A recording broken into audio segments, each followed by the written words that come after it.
Et Qu'est-ce qui puis, te plaît le plus avec le format mini, finalement? Qu'est-ce qui en fait, il faut que tu essayes ce bateau et tu comprendras. quand tu veux. C'est juste incroyable, en fait. Le Mini 650, j'arrive pas à trouver meilleur bateau que ça, quoi. C'est incroyable. OK. Non, c'est difficile à dire parce que tu sais, c'est des sensations, quoi. Mais c'est que c'est un Mmh. petit bateau qui est ultra rapide. En fait, si tu veux, le ratio de vitesse par rapport à la taille du bateau, enfin, c'est énorme. Et OK. tu as des sensations de fou. Et ce que j'adore avec ce bateau, c'est à la fois la maniabilité et puis le fait que tu puisses gérer quasi toutes les situations. Tu peux les gérer tout seul, en fait. C'est ça qui est Mmh. trop. C'est Ouais. que il peut t'arriver presque tous les problèmes, tu peux les gérer toi-même, en fait. Et ça, le côté autonome et petit, tu vois, enfin, c'est un truc qui me plaît trop. Et puis ouais, c'est trop rigolo comme bateau, quoi. C'est comme si tu avais un dériveur, mais avec lequel tu peux traverser l'Atlantique, quoi. Ah ouais, OK, je vois. Donc tu fais du planning, tu fais des surfs de fou, tu peux aller très loin. Enfin, c'est trop Niveau bien. técolaire, là, par exemple, si tu es au pré ou partant, tu fais quoi à peu près comme vitesse? Pour qu'on se rende compte un peu par rapport à la taille du bateau? Alors, Des bateaux de 10 mètres à peu près, tu vois? ouais, alors si tu veux, ça dépend des mini, parce qu'il y a en fait le mini, ce qu'on appelle le mini 650, ça rentre dans la jauge mini 650, mais en fait, il y a plein de mini différents. Génération, ouais, ouais. Donc, par exemple, moi, j'avais un bateau d'ancienne génération, Mmh. parce que voilà, ça coûtait moins cher. Et c'était un bateau avec une carène pointue, et en fait, je pouvais descendre bien au portant, remonter assez bien au pré et tout. Mmh. Par contre, au reaching, enfin au travers, j'étais pas très performante. OK. Par contre, je faisais des angles très abattus, quoi. Je pouvais descendre à enfin, 165 du vent réel, et puis auprès, je sais pas, j'aurais pas d'angle à te donner là, mais ça marchait plutôt bien auprès, notamment dans le Titan. OK. Par contre, voilà, au reaching, ça avançait pas. Et enfin, tout est relatif, hein, ça avançait bien quand même, mais par rapport à d'autres mini qu'on est aujourd'hui, là, le mini de série qui marche très bien, c'est le Maxi 650 qui a une étrave aussi large que l'arrière du bateau, quasiment, quoi. OK. OK. En fait, ça a vraiment une forme de savon, un peu, quoi. De savonnette. Et en fait, on appelle ça un SCO. Je sais Oui. pas si tu as déjà entendu ce terme. Et donc, les SCO, aux allures un peu. Donc, eux, ils descendent moins bas. Et c'est un peu plus compliqué aussi parfois pour le prêt. Mmh. Mais par contre, aux allures, ce qu'on appelle débridé, donc le pré-débridé, reaching, et le portant, mais portant un peu plus serré enfin, pas à 170 du vent, quoi. OK. Eux, ils sont ultra, ultra rapides sur ces allures-là.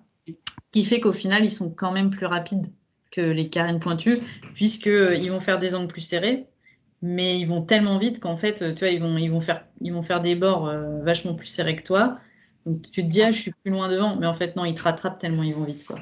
OK. Et globalement, sur la philosophie des voiliers de course, maintenant, on part beaucoup là-dessus, quoi. C'est des étraves, tu verras plus d'étraves pointues sur les bateaux récents. Ouais, j'ai remarqué déjà effectivement qu'ils ont C'est de plus en plus arrondi. Après, il y a d'autres contraintes qui font qu'ils peuvent pas faire des SCO non plus sur tous les bateaux, quoi, sur toutes les tailles de bateaux, mais en mini, en tout cas, ouais, c'est possible.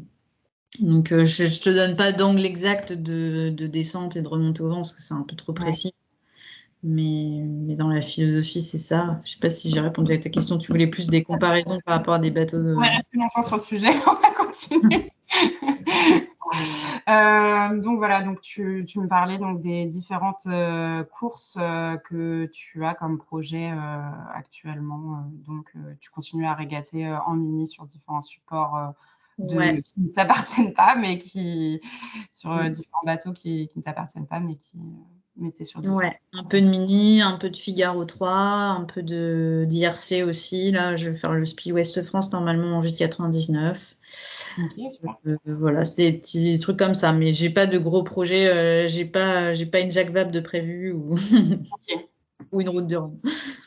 Comment ça se passe, les préparateurs en général,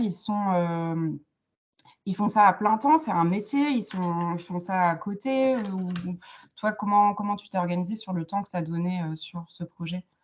En fait, il y a un peu de tout. Moi, quand j'y étais, j'étais à plein temps. Ouais. Voire plus que plein temps, quoi. S'il y avait des moments où il y avait un peu de rush, bah, fallait qu'on travaille un petit peu le week-end, voilà. Et après, ça dépend. Bah, les gens qui sont vraiment spécialistes dans un domaine, en course au large, il y en a, par exemple, en électronique ou sur de la stratification, mais des trucs très, très particuliers pour aller strater des toutes petites pièces dans la cathédrale. Enfin, c'est l'endroit où il y a tous les bouts qui reviennent, machin, mais c'est super technique d'aller faire de la strat là-dedans. Ces gens-là, souvent, ils ont des compétences tellement particulières et recherchées qu'ils interviennent sur plusieurs bateaux et ils sont plutôt indépendants et voilà. Mais souvent, dans les teams, s'ils ont le budget, comme beaucoup de teams du Vendée Globe, là, ils ont une équipe fixe et après, ils font intervenir quelques autres personnes de temps à autre selon les besoins, quoi. Alors, est-ce que tu aurais un fun fact à nous partager au sujet des IMOCA? Ouais, il y a un truc un peu rigolo, c'est que quand j'étais dans l'équipe Benjamin, là, on voit le pépin, c'est le nom de son team, ils m'ont demandé en fait d'aller bricoler un petit peu dans le mât de l'IMOCA. Donc le bateau était dématé puisqu'il était en chantier, donc à l'horizontale. Ouais. Et donc il a fallu que j'aille à l'intérieur du mât, voilà, pendant quasiment 2 heures en tout, je crois. Ah ouais, carrément. Ouais. Du coup, pour moi, c'était gros truc, un peu expérience, quoi. Mais le truc, c'est que voilà, il n'y a pas grand monde qui peut aller dans le mât parce que il faut avoir le gabarit pour. Et il faut pas être claustrophobe.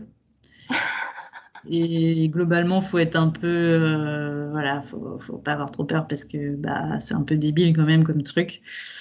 Parce que bon, s'il y a un problème, tu as la solution. Enfin, c'est pas si simple que ça, quoi. Donc voilà. Mais donc c'était un petit peu le truc marrant du projet. C'était ma traversée du Madimoka. Et toi, tu n'as pas eu la trouille du coup quand tu l'as fait? Oh, si, j'étais pas sereine. J'ai préparé vachement le truc en amont. Avec, Tu euh, réussis. avec les gens, voilà, des gens il y avait notamment une personne qui le faisait qui était demandée pour le faire dans un peu tous les mâts d'IMOCA.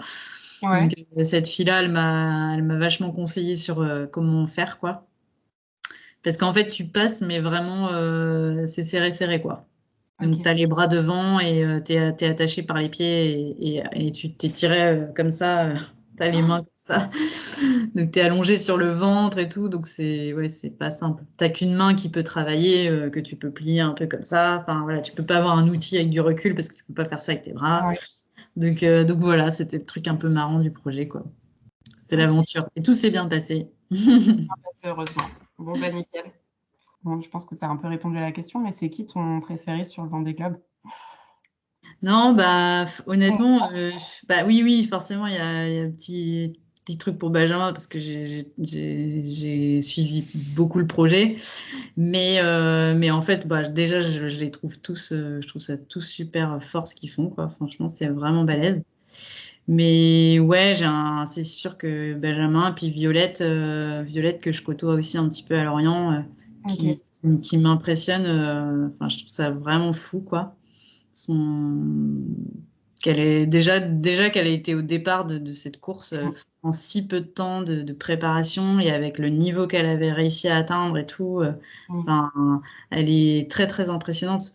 Je dis pas ça que parce que voilà, c'est une fille, machin, hein, c'est vraiment c'est aussi l'efficacité, la rapidité de son projet Ouais. et puis oui, c'est aussi parce que c'est un petit gabarit et honnêtement pour avoir fait déjà une nave sur l'IMOCA et d'avoir dû manier la colonne et tout pour hisser les voiles et tout ça, enfin physiquement c'est vraiment très très dur, quoi. Ok. C'est D'ailleurs vrai que là, elle n'a pas eu de colonne pendant je sais pas combien de temps, elle a galéré pour wincher, elle a dû vraiment galérer, quoi. ouais. Donc Donc pour les petits gabarits, c'est encore plus de challenge, encore plus de préparation physique. après, oui, j'imagine. Après, c'est toujours, il y a tellement d'aspects qui jouent, mais en tout cas, physiquement, c'est un bateau qui est dur, quoi. Quand même, c'est dur. Enfin, Tout est possible, mais ça va prendre plus de temps, je pense, à une personne un peu moins costaud, quoi. Ça va prendre plus de temps de faire chaque manœuvre. Le matossage, je sais pas si tu vois ce que c'est, mais j'imagine que oui. Quand tu dois transporter les sacs de voile d'un côté à l'autre, enfin, toutes les manœuvres, en fait, c'est monstrueux, quoi. Physiquement, faut vraiment envoyer, quoi. Et donc, déjà, en temps normal, c'est dur, mais avec la fatigue que tu accumules sur une navigation comme le Vendée Globe, enfin, pour moi, c'est un exploit, c'est vraiment balèze, quoi. Et puis, ce que j'aime bien avec Violette, c'est comment elle a réussi à diffuser vachement une bonne image et vraiment sortir des clichés de la course au large et tout. Donc, du coup, ça bouscule vachement. Il y a à la fois, elle a plein de fans et à la fois, bah, forcément, comme tout le monde qui commence à être connu, elle attire aussi des critiques. Mais ouais, c'est quand même une de mes préf. Des questions que je voulais te poser, justement, je voyais par exemple, on a beaucoup commenté les différences de communication entre les différents skippers. Quand tu regardes le type de communication où Violette, elle partage tout, elle exprime ses craintes, ses peurs, les difficultés qu'elle a rencontrées, versus Charlie Dalin qui a fait de la rétention d'informations pour garder l'ascendant moral sur son adversaire. Enfin, voilà, c'est ce qu'on entend dans la presse en tout cas. Toi, qu'est-ce que tu en penses? Est-ce que tu as l'impression finalement, c'est quoi? C'est une nouvelle génération? C'est un nouveau sexe? C'est une façon de communiquer différente? Alors, je pense qu'il y a plusieurs choses selon moi. Alors déjà, il y a le côté à la fois projet performance et le projet aventure. Ouais. Donc, Charlie Dalin, il était vraiment sur un projet performance. C'est pas son premier Vendée Globe. Et alors que Violette, bah, c'est son premier. Elle est très jeune et c'est un projet aventure parce qu'elle a un bateau à dérive. Elle n'a pas un bateau à foile. Donc, c'est pas un bateau qui peut gagner le Vendée Globe quoi qu'il arrive. Donc, ça n'empêche pas qu'elle cherche quand même la performance et les courses qu'elle fait, elle veut, voilà, enfin, elle veut elle fait le maximum pour être rapide et être bien classée parmi les bateaux à dérive. Mais il y a cet aspect performance, donc d'ailleurs, j'en ai pas parlé, mais c'est sûr que Charlie Dalin, Johan Richomme, enfin, c'est des gars, c'est pareil, je suis trop fan, quoi. Un petit quand même préférence pour Johan Richomme parce que en fait il passe super souvent à la voilerie parce que on lui a fait toutes ses voiles en fait et il nous a fait un petit tour avec mes collègues là on a visité son bateau juste avant qu'il parte au Sable d'Olonne, donc c'était super sympa, tu vois, il a pris je sais pas une demi-heure, 3/4 d'heure rien que pour nous avec mes collègues, enfin trop sympa quoi. C'est un type vraiment sympa. Mais tu vois, je comprends que ces projets-là, voilà, ils aient des tactiques aussi un peu vis-à-vis de leurs adversaires, de pas forcément tout dévoiler et avoir un petit peu une façade. Ça, je comprends carrément cette posture. Et le truc de Violette, bah, plus montrer ses émotions et tout, je pense qu'on l'avait déjà beaucoup vu avec Clarisse Kremer, il y a 4 ans. Et en fait, ça va un petit peu plus lancer. Et pour moi, ça, j'ai l'impression que c'est pas mal les femmes qui ont amené ça quand même. Ouais, je pense. Le fait de pas avoir honte. Parce qu'en fait, je pense que beaucoup d'hommes ressentent exactement la même chose. Enfin voilà, ils vont pleurer, ils vont crier, ils vont tout ce que tu veux.